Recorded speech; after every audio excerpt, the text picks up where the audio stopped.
Assalamualaikum warahmatullahi wabarakatuh. Saya Muhammad Adi Haikal bin Abdul Rashid, bernombor pendaftaran 13 DDT 19F1147, akan menerangkan tentang tree. Okay, what is tree? Tree is a hierarchical data structure which store the information naturally in the form of hierarchically styled. Tree is one of the most powerful and advanced data structure.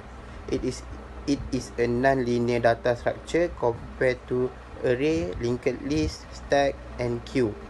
It represents the node connected by edge. Tree represent the node connected by edge. We will discuss. Tree represent the node connected by the edge.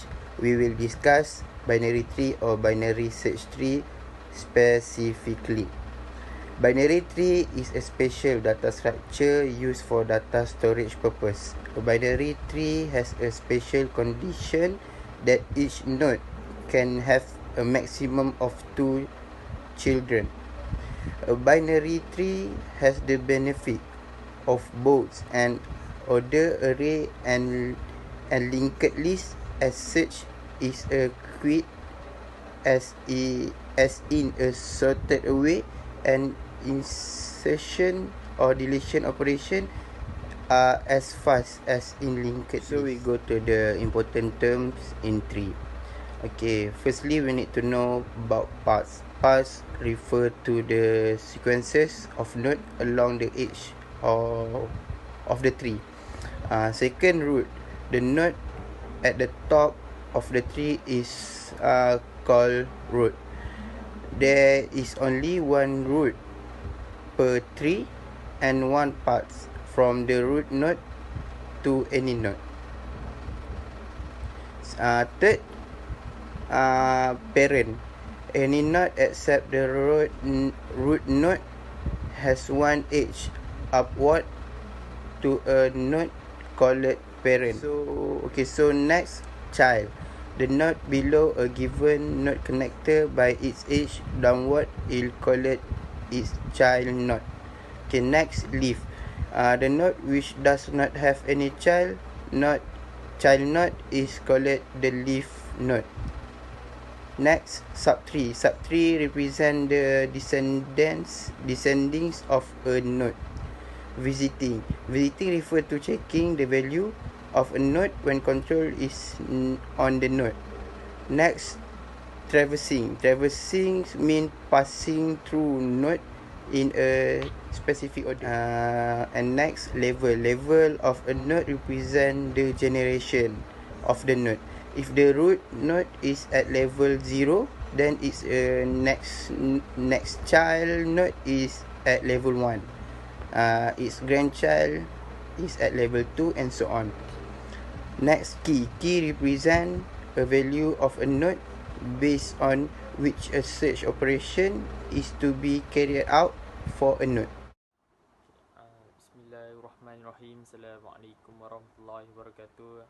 Nama saya Muhammad Ali Vikram bin Muhammad Zaini, bernombor pendaftaran 13 DDT 19F1112.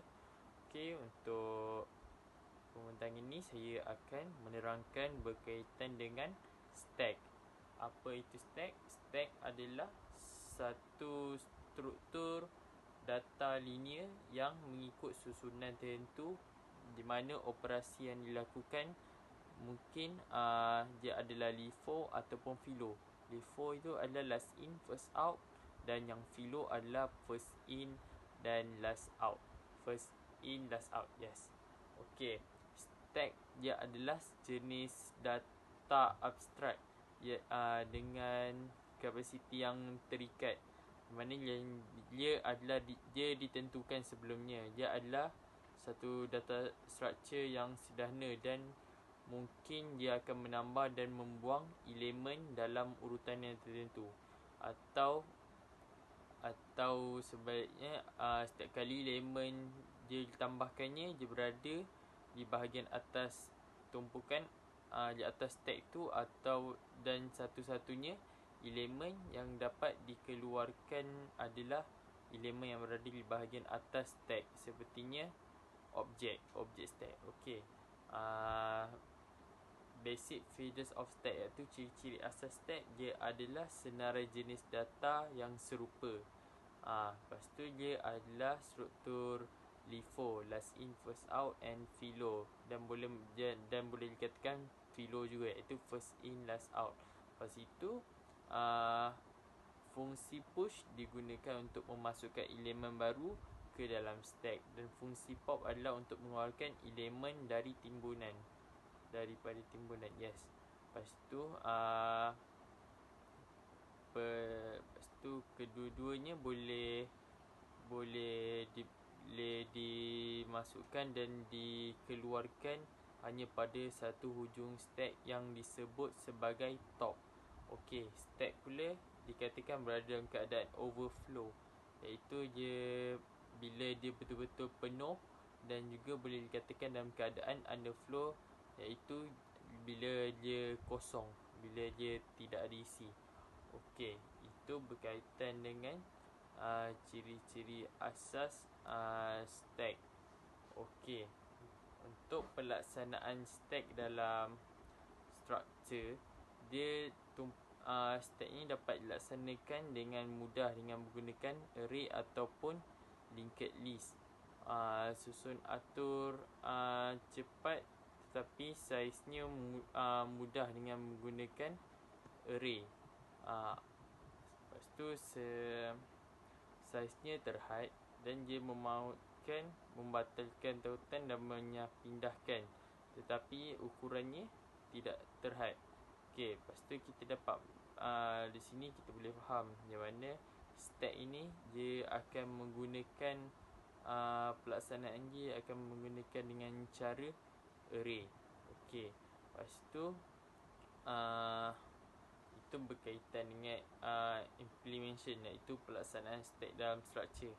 Okey, selepas itu analisis berkaitan dengan operation stack. Dia boleh disebutkan dalam pelbagai operation yang kita boleh lakukan pada struktur data ni, yang itu berkaitan dengan stack ni, iaitu operation push, tolak, pop, top, dan juga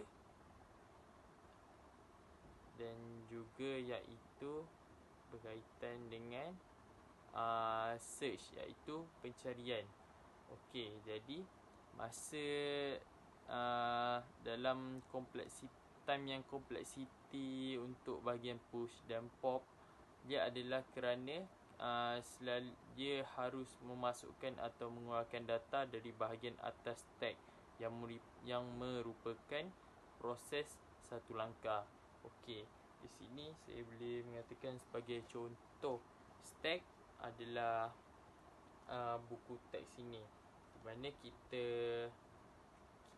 ini adalah contoh pop yang mana kita mengeluarkan, dan ini adalah contoh sebagai push, dia memasukkan. Jadi ini adalah contoh berkaitan dengan stack untuk bahagian, contohnya untuk buku. Okey, itu adalah salah satu contoh berkaitan dengan stack. Jadi itu sahaja daripada saya. Sekian, terima kasih. Assalamualaikum. Okay, Assalamualaikum warahmatullahi wabarakatuh. Nama saya Michael bin Zamri, bernombor pendaftaran 13 UT 19F1217. Hari ini saya akan bentangkan tentang queue.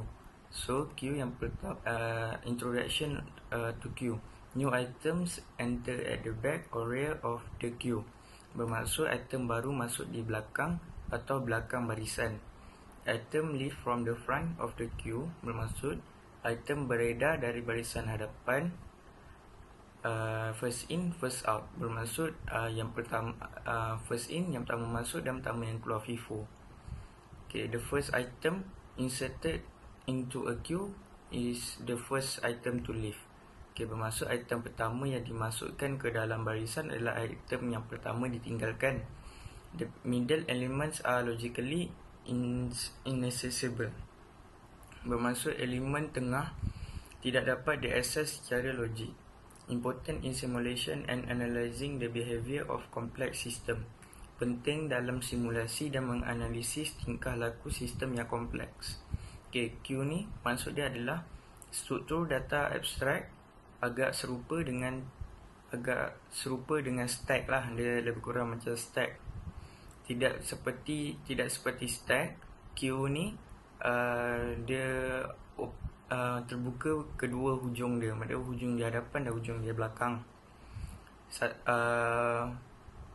Satu daripada hujung dia selalu digunakan untuk masukkan data ataupun in queue, dan yang lain digunakan untuk membuang data ataupun di queue. Okay, queue ni mengikuti metodologi first in first out FIFO lah, iaitu item data yang tersimpan terlebih dahulu akan diakses terlebih dahulu. Okay, bagi basic operation of queue, basic operation of queue ni ada 5. Yang pertama, in queue. In queue ni tambahan elemen ke hujung barisan. Lepas tu kita ada DQ. DQ keluarkan elemen dari hadapan barisan. Yang ketiga kita ada is empty. Is empty periksa sama ada barisan kosong. Dan yang keempat is full, periksa sama ada barisan penuh. Dan yang kelima kita ada pick ataupun mengintip. Maksud dia mendapatkan nilai bahagian depan barisan tanpa mengeluarkannya.